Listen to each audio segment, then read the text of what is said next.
Official Jets podcast is presented by WynnBET. Betting is a team sport. Bet together at WynnBET. Eric Allen here at One Jets Drive, now joined by one of the directors of Flight 23 Ascension, Seth Bradley. Seth, thanks so much for coming up here. I want to take people behind the scenes. That was one of the things I was thinking about, is you went through this entire process throughout the offseason to get Ascension off the ground, literally, figuratively. What was Thursday night like for you as far as when that starts streaming at 8 p.m.? Are you watching it? Because you spent countless hours going through this process to get it ready. And like at 8 o'clock, when everybody else is taking it in for the first time, what are you doing? Well, first of all, thanks for having me on. Yeah, I really appreciate it. It's, Thursday night at 8 p.m., I would say you want to take a breath and just kind of enjoy the reaction everyone's going to have to the episode. But I think from our crew standpoint, which, we put so many hours into it, we watch it so many times, I think by, 8 p.m. on Thursday, we just want to let the fans enjoy it. I probably won't watch it till maybe like a day or two later. I caught the episode actually on SNY on Saturday, but the reality is, like, by the time it comes out, you're just hoping there's not a mistake in it or something, because you want the episode to be absolutely perfect. And I think, you just want to kind of enjoy seeing that reaction from the fans, which that's the best part for us. What have you thought of the reaction from the fans to date? It's been awesome. I think the whole thing with, acquiring Aaron Rodgers and everything, I think throughout the offseason, it was just one of those things where you didn't really ever feel like it was really going to happen or it was real. And you kind of, the Pat McAfee show happens, and there's so many different moments throughout the offseason. We just really wanted to kind of capture that and tell that story in a way that, hopefully, obviously, this season's going to go the way everybody wants it here. But I think, 20 to 30 years down the road, I would love for a fan to be able to turn that on and say, like, this is the story of, the Jets acquiring a Hall of Fame quarterback. And, I think to see such positive reaction, I'm really happy for our crew, because I think, the reality is it's not the most glamorous process to get to 8 p.m. on Thursday. You work so many hours, you're really working when nobody's watching, to get this done. And I think, our crew does such a great job of just putting their head down and, putting so much passion and effort into this that, I think it's very rewarding for us to see. And I'm just glad the fans had such a positive reaction to it. How much footage did you have to collect? And then also, can you talk about the challenges of bringing that down to 46 minutes and change? And then you mentioned the SNY airing. The other thing you have to do is not just the 46 minutes and change, is that you have to make it into a TV show window. So if you're watching on SNY or CBS, you're more in the 1955 range.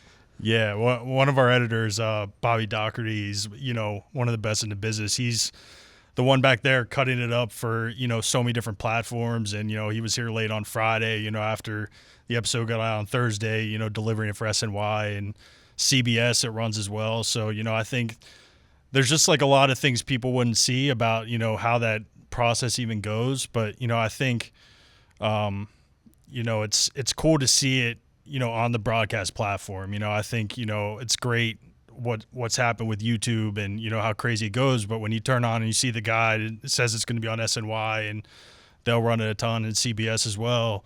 It's really kind of cool to see it on so many different platforms. But, I think in terms of the hours of footage, it's hundreds of hours of footage that, we go through in the course of an off season, so I think really from the moment that, Coach Saleh and Joe Douglas and, Woody kind of come out and say, hey, we're going to go after a veteran quarterback, we immediately know, like, the quarterback is going to be the number one story, of the entire offseason. And it's pretty crazy to think, this story kind of became bigger than the Jets. It kind of became bigger than the NFL. I think it was historically one of the biggest acquisitions in the history of sports in terms of the amount of coverage it was getting. So it's more than just, really like what we're shooting on a daily basis, which our guys, are the best cinematographers, but it's also kind of being aware of, who else is talking about us, what's being said. I can't tell you how many times I've fired off a text to, Austin Siebold, one of our main editors and producers, or Bobby or whoever, and just said like, hey, like, this happened on Good Morning Football, or, I heard this on ESPN radio, and, you kind of like store things away, and you're not even sure if you're really going to get to use it or not. But it's, I think if I walked a fan through what the show looks like in terms of our editing software and things like that, they'd be pretty amazed at the amount of stuff that's actually in there. That's what I was going to ask you as far as using the external media, whether it's a Mike Greenberg or a Peter Schrager or Colin Coward, or maybe somebody from ESPN New York here, 98.7, a Dan Graza. How do you go about finding all those clips or listening to those clips? Like, do you ever have a shutoff valve, or when you get in your car, are you turning on ESPN 98.7 and listening to Michael Kay? Much like the next morning, Are you watching Kellerman, Jay Will, and Keyshawn to see if they have anything to say? Because, like you just said, everybody was talking about Aaron Rodgers and the Jets from the jump this offseason. Yeah, it's definitely kind of a needle in a haystack thing. It's like I do try to shut it off sometimes and not listen to the sports radio, or, turn on, Get Up in the morning or Good Morning Football. But the reality is, like, especially in the case of this offseason, everybody was talking about the Jets every single day. So I think, if we're trying to find something, I mean, for one, Ira from Staten Island is going to call into ESPN radio every single morning. So you're like, well, if we need a fan that's going to call in, it's going to be him. Or, right. There's going to be a ton of, Boomer, Geo, ESPN radio, wherever. It's like the phone lines are always going to be, popping. So, I think it's just kind of having an awareness of saying like, hey, like, I heard something that, potentially we could use down the road. A lot of times it's just, it's a blessing and a curse. I have a pretty good memory of like saying like, hey, like somebody said this back in January, somebody said this in February, but you also kind of had to be, the one thing I didn't want to have happen with this episode was just telling the story of the day Rodgers came in. I wanted the buildup of, okay, like this is what happened from January, right, to that moment. And then, obviously the moment he arrives. So I think, that's really what we were trying to do. And I think it's, I had a couple of people text me and say, like, you guys really built up the suspense. Like, I was, like, reliving it again. And I know it kind of probably brings back some anxious moments for fans, but I think that was the whole idea is, like, this – I don't think I've ever been a part of a moment here, and I don't know if you have either. You can relate to maybe, like, the Brett Favre trade or things like that. But, I think having the media talk about the Jets every single day was something I've never really been a part of here. Yeah, the Favre trade was incredible because you're talking about that happening in August of 2008. Like, the Jets were literally playing a preseason game against the Cleveland Browns, and here shows up Brett Favre in Cleveland, and literally the next day they had a news conference at City Hall. Mike Bloomberg was the mayor, and Favre received the key to the city. But just think about the timing on that, is that he gets traded in August. You're opening up the season in September. So the difference between that one, too, is the way people consume in the media, right? It used to be radio and newspaper, radio, and television. And then cable TV was big with ESPN and SportsCenter. Now everybody's consuming content differently, and they're taking it in at the moment. And then you also have the birth of the long-form documentary that the league has always done a good job in, I think, when we talk about series like Hard Knocks or Steve Sable, what he did over the years. But you guys, historically, I think Joe Douglas said this is a historical trade for the franchise. But you just mentioned that, hey, this is just an historical move that kind of transcends sports, that you're getting a future Hall of Fame quarterback here after 18 years in Green Bay. And then you have this merge of all these different platforms covering it at the same time. Robert Saleh, you guys get into his car with him. How many people are in that kind of shoot? And can you talk about setting that up, and what time of day that happened, and how Saleh was with you guys. Yeah. No, Coach Saleh has always been great. I think, it's really been kind of cool to see the way this thing has been built the last couple of years with him and Joe. But in terms of, a car interview like that, we had 3 people in the car. We have 2 shooters and a producer. I'm in the back. And, it's pretty much like it seems. It's an early morning ride to work. Coach gets up early, gets here early. So, we're there and ready to roll. But like I said, I think, Coach, from the day he walked in, he preached, building this thing the right way with, hiring the right people on his staff, and the same with Joe. And I think we felt that from a production standpoint. I think everybody's so great to work with. I think you want to root for everybody here because, you feel it every day. Like, it's just different, and I thought, as like it's from the day Coach walked in the building when he got hired, it just, everything seemed to kind of change with the way everything felt. And then obviously to now seeing, Aaron come in, it's like, man, like it's because of what they built. And I think, you felt that from the beginning. How do you determine as a storyteller when to use your voice or a producer's voice as far as the transition is concerned, and also when to use maybe that external media voice that helps you weave the story together? Yeah.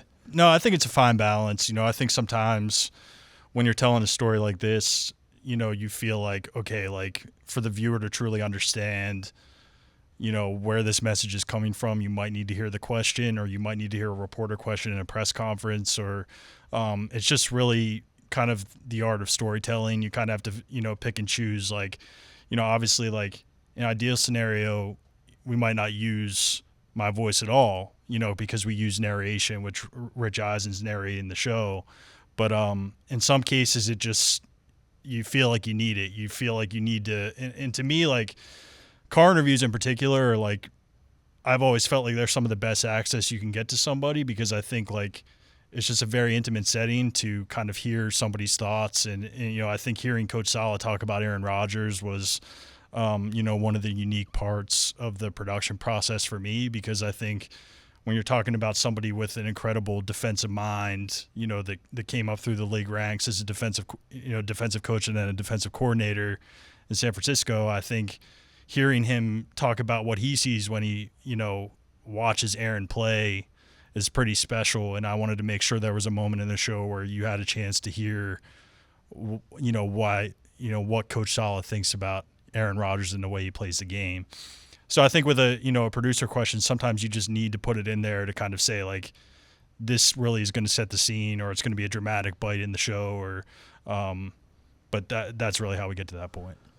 Yeah, I thought it was real cool the way he was talking about, like you were just mentioning that, hey, Saleh for so many years saw the game through that defensive coordinator's eyes or the defensive assistant's eyes, where he's going toe-to-toe against Rodgers. And he talked to you about the 2-minute, how he's always run 2-minute. He's the guy calling the plays, and how much stress that he puts on a defense. Now, speaking of Rodgers, so one of the things that you tweeted about recently was his presence. Yeah. What was it like for you day one when he comes in here, does the news conference, and then he sits down with you guys in the field house? Yeah, it was really cool. I think for everybody in the building that day, it was such a, a special day for, our entire staff and really the whole organization. But, I think for our crew in particular, it was such a, unique moment when he was going to sit down to do that first interview. And, I think Jets fans and, really kind of got to see Will Hahn in terms of miking him up. You know, he's one of our great producers, and Rodgers kind of says like, nah, like I don't want to be mic'd. And then we all kind of just take a moment, and then we realize he's joking, and he says, come on back. And it was just such a cool moment. We kind of put that in the show because it just really like, it was like, man, like he's just a cool dude, like we just kind of like sat down at that point. We said like, all right, like we're really doing this. This is going to be great. But I think like it's a moment really for me and, I'm sure for the rest of our crew, you'll remember forever. You'll tell your kids about, you'll tell your grandkids about, like the day, Aaron Rodgers came in the building. It was such a unique thing. And I think, it's few times in your life you'll be around somebody with a presence like that really just, you just feel it like, man, like this guy, 18 years in the NFL, Hall of Fame quarterback coming to the Jets. It didn't even really like feel like it was real. And then we kind of like watch the episode back, and then we kind of said like, man, like this is kind of cool to like relive all of this and have this documented this way. I liked when he told you guys that, hey, listen, when I'm in, I'm all in. So if I'm going to do something, it's like, F yeah, I think was the phrase that he used. So you got that sense on day one when he was speaking to you guys, or when he was down there in the auditorium, that he was genuinely excited to be here. This was your first time meeting him. Yeah. How would you describe him? Man, it like blew away any expectation I think I even had. Like, I guess like you don't really know what to expect from somebody, coming in the building, for the first time and with the pedigree of, someone like that. But I think when you heard the conviction in his voice of, wanting to play for the Jets and, wanting to be here and, wanting to bring another, Super Bowl championship to the Jets, it's one of those things where I think, all fans really kind of just said like, wow, like this is really like happening. And, I think you got the sense when he was on Pat McAfee, like, man, like he's all in on the Jets. But I think you saw it that first day, like, man, like this is really why, like he always truly wanted to be a Jet, and I think, it's such a cool thing. It's such a testament to Joe and Robert and everything they've kind of built up that, he's coming in day one and saying like, this is what we're going to do.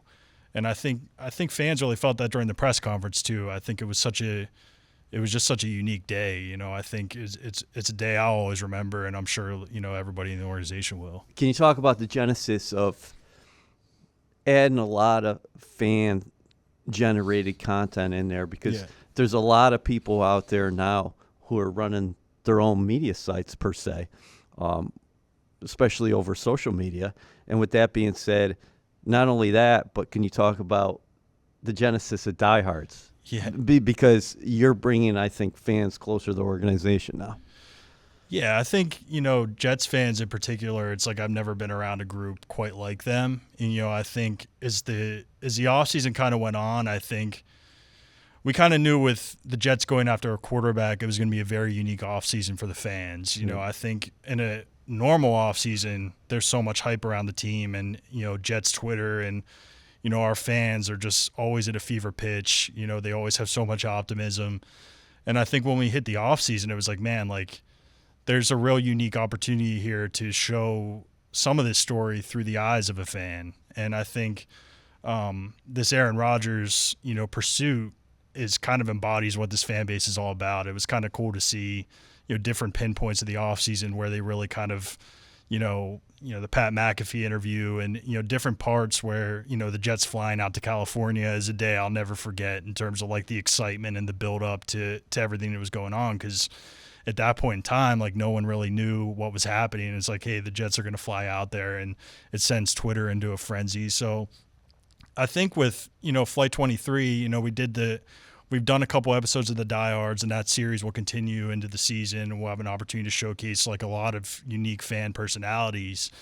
But I think in Flight 23, we kind of made the call like, hey, like, a lot of this is still about the fans. This is like such an exciting time, and we kind of wanted to give them their moment where it was like, hey, like the day the trade broke, the news, I'll never forget where I was in that moment. I'm sure you'll never forget where you were. It was one of those things where you want to kind of capture like what the emotion of that moment. And I think that's why we wanted to kind of showcase some of those fans. Is it cool for you to not only feature the fans, but feature some people within the organization? Like what I liked about this recent episode, among many things, was you talking to the ticketing department and kind of giving like a behind the scenes look how this all has impacted them.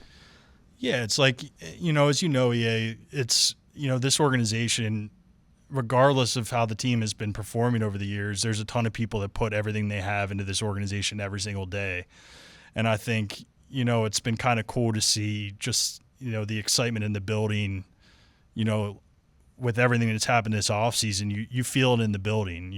Everything was kind of building to this trade, but it's like, when you have the realization, like, hey, like this is really going to happen, there's just so much excitement around it, and it affects everybody in here. Yeah. So, I think we really wanted to just kind of capture, what it's like for somebody working in here, because it's a great day for not just the fans, it's a great day for, the team. It's a great day for everybody working here as well. So, we really just kind of wanted to shed some light on, how it kind of, can affect not just, the team and the players and the coaching staff. It can affect like really everybody and the excitement around it. So it was really cool to feature Fitzy and his crew and, all the hard work that they do. Jets fans, we're in our final push and the clock is ticking. WynnBET is giving you a golden opportunity to win VIP prizes for the 2023 season. The WynnBET Green Room is the most exclusive space at the stadium with all-inclusive food and beverage, lower-level seats, and appearances by Jets legends and celebrities. New Jersey customers, all you need to do is wager at least $100 on WynnBET Sportsbook or Casino. For New York customers, all you need to do is wager at least $100 on WynnBET's Sportsbook. The best part? You get an entry for every $100 you wager. Let's preview episode 2. What is happening next? Because you basically just slayed the dragon. You basically came out of the gate really hot. You just knocked out Mike Tyson. What's next? And can you talk about that challenge for you and the fellas to, okay, maybe not match the excitement level of Rodgers' arrival? Because frankly, that's impossible. Yeah. But can you talk about how you still want to tell the story of the offseason while continuing to hammer home that Rodgers is here and he's part of OTAs, but also Flight 23 Ascension is about the totality of what's happening with the team?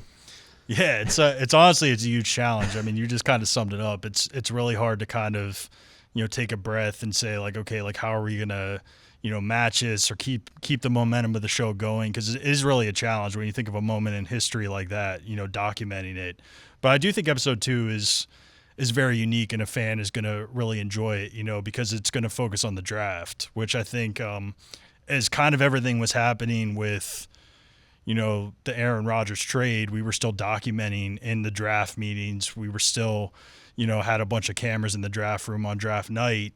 So I think, fans are going to get a really cool inside look at, Joe and his staff and the coaching staff and what kind of led to these selections with Will McDonald, Joe Tippmann, and the rest of these picks. So I think, I think for like people that really love the draft and the inner workings and seeing, kind of like behind the curtain, I think this episode is really going to do that justice. I think the unique part about Flight is that last year, it was all about the draft, with how many draft picks we had. And the big moment was episode 4 when, the Jets get 3 first-round picks and then they ultimately get Breece and just, Joe working the phones, and it all kind of built up to that moment. This year it's a little bit different because of, the quarterback search, and we had to kind of we wanted to make sure we hit everybody out of the gate with, Aaron Rodgers. But I do think, one of the coolest parts about this show is seeing the conviction, this staff has and seeing these guys work. And I think there's some really unique moments in the draft room with Joe, prior to pick 15 and leading up to the Joe Tippmann pick that I think fans are really going to like, because there's nothing quite like seeing Joe work on draft night. Like he's in his element, and he has such command of the room that I think, it's such a cool inside look for fans to see. So episode 2, you're taking us from Thursday to Saturday. Is this entirely the 2023 draft? Yeah, it's going to pretty much take you through the draft in totality. I think it's just going to be, really, really unique look. And we actually, one of my favorite parts about the episode is fans are going to get an inside look at, Kyle, the kid who made, our first round selection.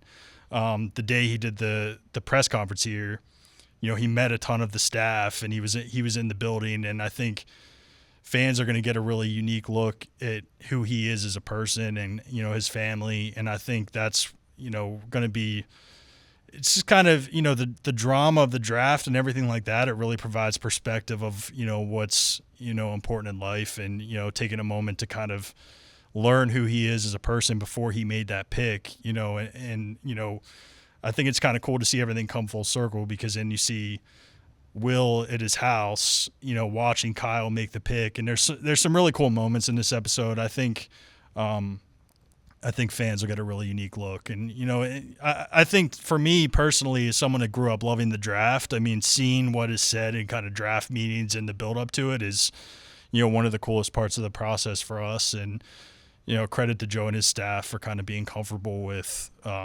cameras being in there to capture some of these cool moments. Yeah, make no mistake about it. Seth Bradley is a football junkie, especially around college football and your beloved Penn State Nittany Lions.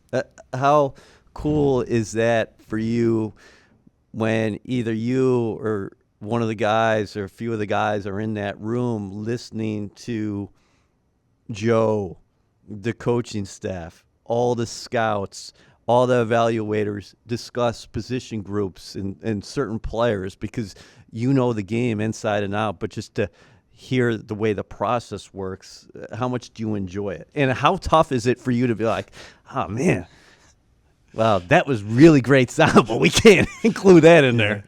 It's definitely really cool, because I think there's guys, like, you watch college football as just a fan, and you're like, man, I love that guy, or I think he's great, and then you start to hear, like, a coach maybe start to dissect, like, what's not so great about the player, or a scout giving their character evaluations or things like that, and you're like, man, like, we're not going to take that guy for sure, so but I think it's really cool. And I was telling somebody this the other day, it's like, the best part about this process is you feel the conviction in the room by the time they get to the draft, and kind of seeing guys they like throughout the process. And I'll never forget last year, we were in the meeting when they talked about Jermaine, and, hearing Joe talk about him. And then the minute, it's past pick 10 and we selected Garrett, and you kind of see Joe start to talk to Robert and say, like, hey, like, we can go get Jermaine. And we kind of had known how much they liked him throughout the process. And it was one of those things from a storytelling standpoint. You're like, man, like, I hope this trade goes through. Like, I'm kind of like, we're nervous, like, capturing the moments, because we're like, man, like, if we somehow don't get him, like, we know kind of like how we can tell this story. But it's just really kind of cool to see the conviction these guys have. And I think by the time, you get to the draft, fans might not really know, like, who our number one targets are and things like that. But I think you feel it in the building, like, okay, like, this is a guy, like, they really want. How important is music in what you do? Because you're just talking about Joe and the phone calls last year. You guys epically put that together. But can you talk about music, and then also your writing? Because is it essentially you, or is other people, as far as the staff's concerned, the writing? Because you talked about the narration with Rich Eisen. Yeah, I think the narration part of it is something that, a lot of other productions won't necessarily tap into, because writing for, documentaries is very challenging. I think NFL Films does it so well with Liev Schreiber, and, it's kind of a signature to the way Hard Knocks does it and things like that. And I think anytime you're going to go and you're going to, write scripts for, stuff, the writing has to be good. It's like, I think you can get to a spot where if it's bad writing, it becomes very, like, jarring for a viewer to watch. Right. So I think our crew does a great job. It's really, me and two others, Austin, Siebold, Bobby Doherty. We work really, hand in hand to write these scripts. We kind of, as you're going through an episode, you kind of say, like, okay, like, we really need a transition line here. We can write creatively to this. We can write a monologue. The end monologue to episode 1 was something that we had really kind of designed specifically for Rich Eisen. It was one of those things where we kind of said, like, hey, like, Rich is a diehard Jets fan. We hear it every day on his radio show. Let's have a moment where he can kind of pay tribute to what this moment is like through his eyes. So I think it was one of those things where that couldn't be just anybody. It had to be Rich. And I think that, that was kind of a really cool moment in the show. But our guys do a great job, writing these scripts. And to me, music is everything, because, a piece of video is just video until it comes to life with the emotion of music. So we'll spend a lot of time finding the perfect tracks, for an episode. And sometimes you might cut a scene, or you might do something. You might be like, the music just doesn't feel right here. Or like, we need something that's a little more captivating. We need something that's a little bit of a different tone. I think even going back to, we talked about the Diehards before, it's like, we use very unique music in that documentary in particular. It had to be different because it was a different tone of, a show. So I think everything's very calculated with this. It takes a lot of time, in terms of finding the perfect music for an episode. But, I think at the end of the day, you want to pull out the emotions of a viewer. You want a viewer to have an emotional connection to a piece. And I think music is the key to all of it. How painstaking can it be as far as setting up that perfect shot? You can talk about Dan Spakowski and his kind of lead as far as how meticulous and how detailed he is, a perfectionist as far as getting those shots and the perfect lighting and the perfect angle and the way we have to switch some things up sometimes. If, hey, maybe we did the interview with Joe in the field house, that means we got to take Aaron and put him in a different place. Yeah, Dan's the most talented person I've ever worked with. We've been fortunate to work together now on, a lot of these productions, even going back to like 2016. We were on the Bilal Powell shoot together. You were there, and I think back to some of those original like documentaries we did, and thinking about how far we've come production wise. It's everything. Every shot is very calculated. To your point, but you also kind of have to be able to run and gun and adapt on the fly with the nature of like how fast paced sports is. So, but when I think back to what we were able to do the day Aaron arrived to the facility and the different shots we were able to capture, and, our crew was so prepared, and that's to Dan's credit. He's really like overhauled our, production process over the years, just in terms of the cameras we use, in terms of the equipment we use. And I think, putting our cinematographers in the best possible spot. And I think, thinking to One Jets Drive and a fan watches, one of our game scenes, I think the amount of different cameras we have going in one game, the location of each, it's all very thought out. It's all very planned. And I think our goal with, a show like One Jets Drive is to give a fan a perspective of the game that they're not going to get anywhere else. And I think you might not even realize it as you're watching it, like how many unique camera angles and stuff we actually have, and players mic'd up and cameras behind the bench and players in the locker room. But there's so much that goes into that part of it, and it's just countless hours of planning and preparation.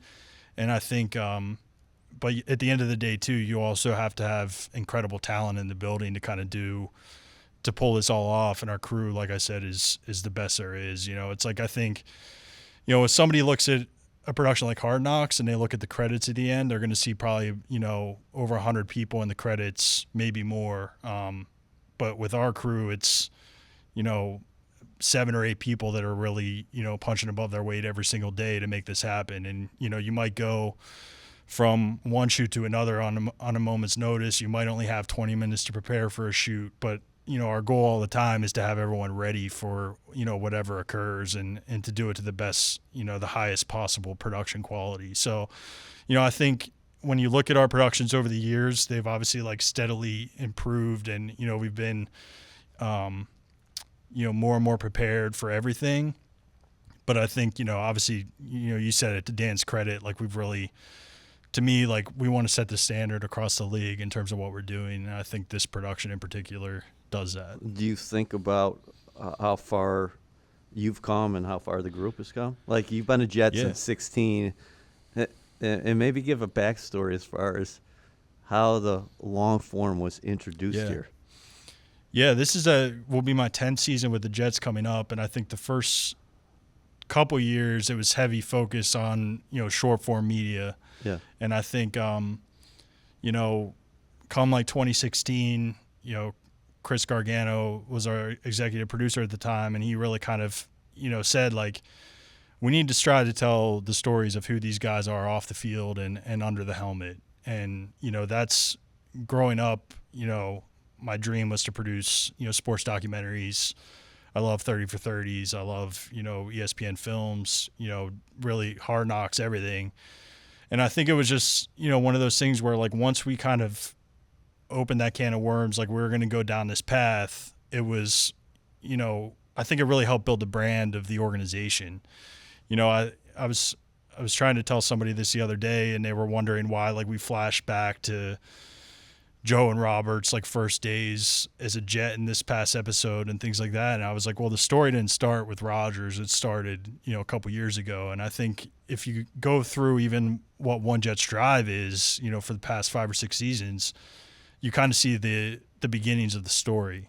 And I think that's the really cool part about like documentaries is it's not really like we'll document the 23 season, but it's really been building to this. Like the story kind of if somebody went back and watched like the past 2 years of One Jets Drive or Flight 2021 and 2022, it's like you kind of see what's been happening here.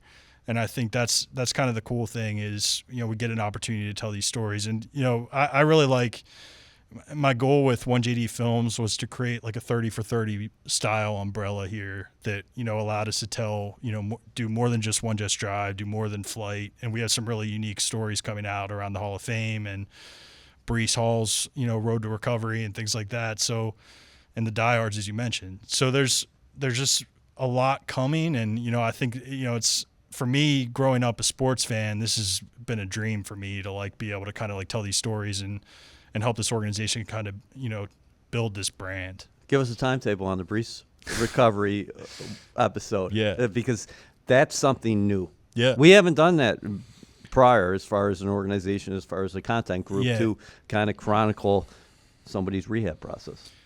Yeah.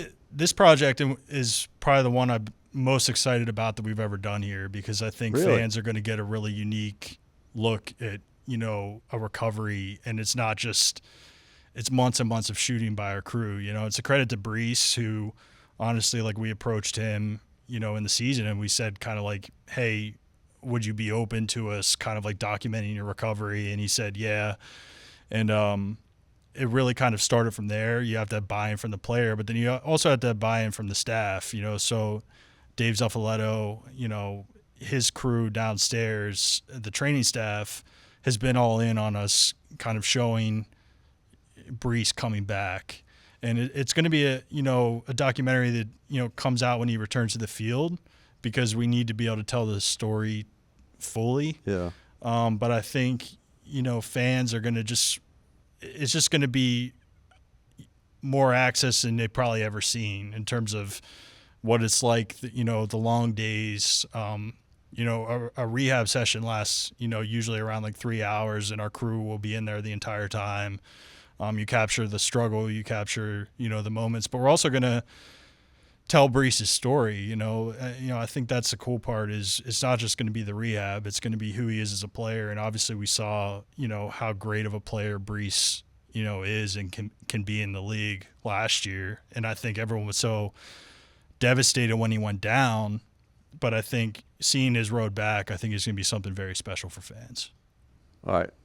You've been really gracious with your time because you got to start getting after episode 2. I got a couple quick ones before we get out of here.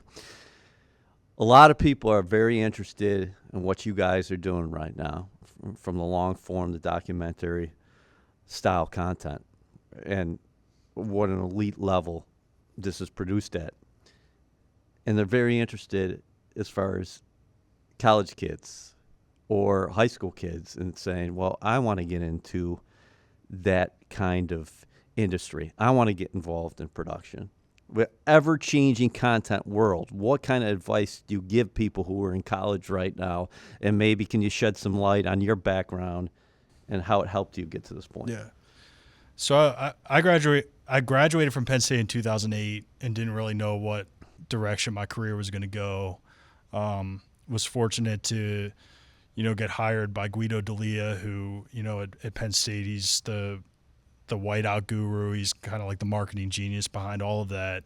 And he really was a mentor to me, and really kind of set my career on the right path. But like once I, kind of started to see what direction my career would go in terms of, I always wanted to work in sports. I always wanted to be around football, so I, worked in college sports for a couple of years in the SEC and Penn State, and, obviously, and then get a job at the Jets in 2014.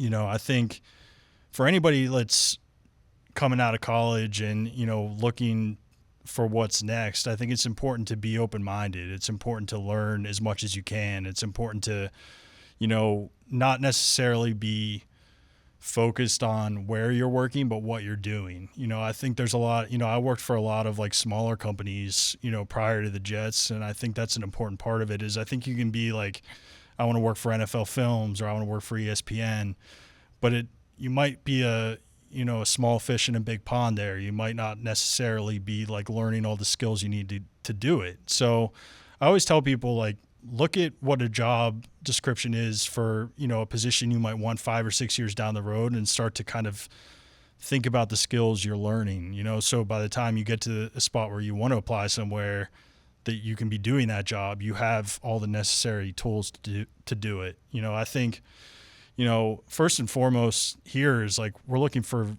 ultimately the most creative people that are great storytellers. Cause I think, a lot of people are, great editors, great shooters, but I think combining all that to be able to tell a story is what's going to be the key, and I think that's really the biggest thing. But my biggest piece of advice is be ready to get turned down for a lot. I got turned down for a lot of jobs prior to, coming to the Jets. I can probably name most of them, and it was hard at the time to take, but I think every lesson you learn from those is, ultimately you're going to end up where you're supposed to be. And I think for me, like, it's just been a dream come true for me to be able to like work in the NFL. And, we want people here, and, I'm sure you feel the same way, that their dream is to be here. You want to, to me, like every day driving in here, I still feel a little bit like, man, like this is pretty cool. Like I get to, work for the Jets, and you have so many people that will like tell you, wow, like that must be like the coolest job. And it honestly is. It's a lot of long hours. Sports is hard. You work nights, weekends, holidays. But I think at the end of the day, you have to love what you do. And I think that's the biggest part of this. So I think anybody that wants to be in sports, like just keep climbing, be ready to get turned down, but then ultimately like just try to get your foot in the door somewhere. Your love shines through in your product. Favorite shoots of all time as far as away from One Jets Drive? What's got to be up there? Maybe top 2 or 3, and then your favorite episodes. Does Rodgers already vault to 1 at this point? So do shoots first and then do episodes. I'm putting you on the spot. You caught me off guard with this one. I'm trying to think back. I mentioned the Bilal Powell shoot before. That was one of the first big documentaries we did where it was, he had an incredible backstory. He went through a lot as a kid, and I think he was one of the first to really kind of like opened up to us in terms of telling his story. And I think that's really the base of One Jets Drive and everything else, are kind of those documentaries we did before that. So it's kind of cool for me to even look back. Like we did a shoot at Josh McCown's house, which was, somebody that's played for so many teams and, things like that, and had this crazy career. I think Dan Spikowski has a picture of me holding all of his jerseys as a part of the production. But Josh came up to us after that came out. I said, like, I can't tell you how appreciative I am of that. That's cool. Of you guys doing this piece. But favorite episodes, that's a hard one. I know it's like picking your favorite children, right? I mean, but I'm putting you on the spot here. I'd probably say episode 4 of Flight 22, just because there was obviously so much build up to that draft, and it really kind of, we got blessed by the doc odds that night where Joe trades up for Jermaine, and we were able to kind of tell that story full circle. It was so cool to see, and we had so many big personalities in that, episode with Sauce and Garrett, Jermaine, and then even national media, Adam Schefter, Ian Rappaport. There were so many others a part of that, production process. I think it was really cool. But honestly, like, there's probably so many like One Jets Drive episodes I can go back to and think about, they were my favorite in their own way. But obviously, like, I think the episode with Aaron from this past week is going to be up there just because of, what it meant for everybody and the excitement around the fans. All right, man. Well, you got a lot of work to get after. Episode 2 is going to chronicle the 2023 New York Jets draft, and then 90% of episode 3, Flight 23 Ascension, still yet to be shot. So you we got a ways to go here. It's like, I think people probably think we take a breath after episode 1, but our crew's grinding back there. So there's 2 good episodes to come. Thanks, brother. Thanks, EA.